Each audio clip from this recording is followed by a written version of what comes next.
नमस्कार छात्रों, हम लोग बात करेंगे कबीर के गुरु के संदर्भ में।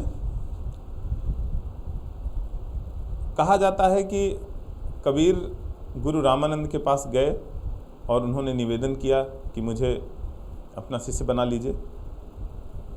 एक और निवेदन हम लोगों को याद है, एकलव्य गए थे द्रोण के पास, द्रोण ने उन्हें अपना शिष्य बनाने से इनकार कर दिया था। द्रोण के साथ कुछ परिस्थितियां थीं। संभवतः जिस गुरुकुल में वो पढ़ाते थे वो राज्याश्रित था और राज्याश्रय में उनके साथ ये शर्त रखी गई थी कि राजकुल के ही किसी छात्र को आप अपने यहाँ शिक्षा दे सकते हैं। तो रामानंद जी ने कबीर को दीक्षा देने से इनकार कर दिया। हम लोग जानते हैं कि दीक्षा देने के लिए हम लोग के यहाँ एक शब्द प्रचलित है, कबीर जहाँ थे वहाँ भी प्रचलित है, राम राम सुनना। जिद्दी तो कबीर थे ही। कबीर ने निश्चय किया कि मुझे दीक्षा रामानंद से ही लेनी है।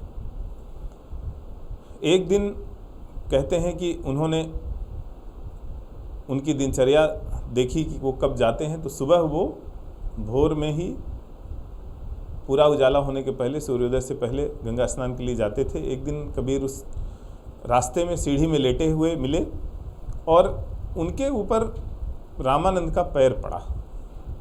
पैर पड़ने पर कबीर रामानंद को ये लगा कि पता नहीं कोई जीव जंतु है, क्या है। राम राम उनके मुंह से उच्चारित हुआ और उस राम राम को ही कबीर ने दीक्षा मान लिया। गुरु से इतना संबंध होने के बाद, इतना थोड़ा संबंध होने के बाद गुरु के लिए जो कबीर ने कहा है वो संभवतः अब तक कोई शिष्य कह नहीं पाया। गुरु गोविंद दोऊ खड़े काके लागू पाए, बलिहारी गुरु आपने गोविंद दियो बताए। उन्होंने कहा कि अगर ईश्वर और गुरु दोनों एक साथ खड़े हों तो पहले प्रणाम मैं गुरु को करूँगा, क्योंकि ईश्वर क्या है, ईश्वर कैसे प्राप्त होगा।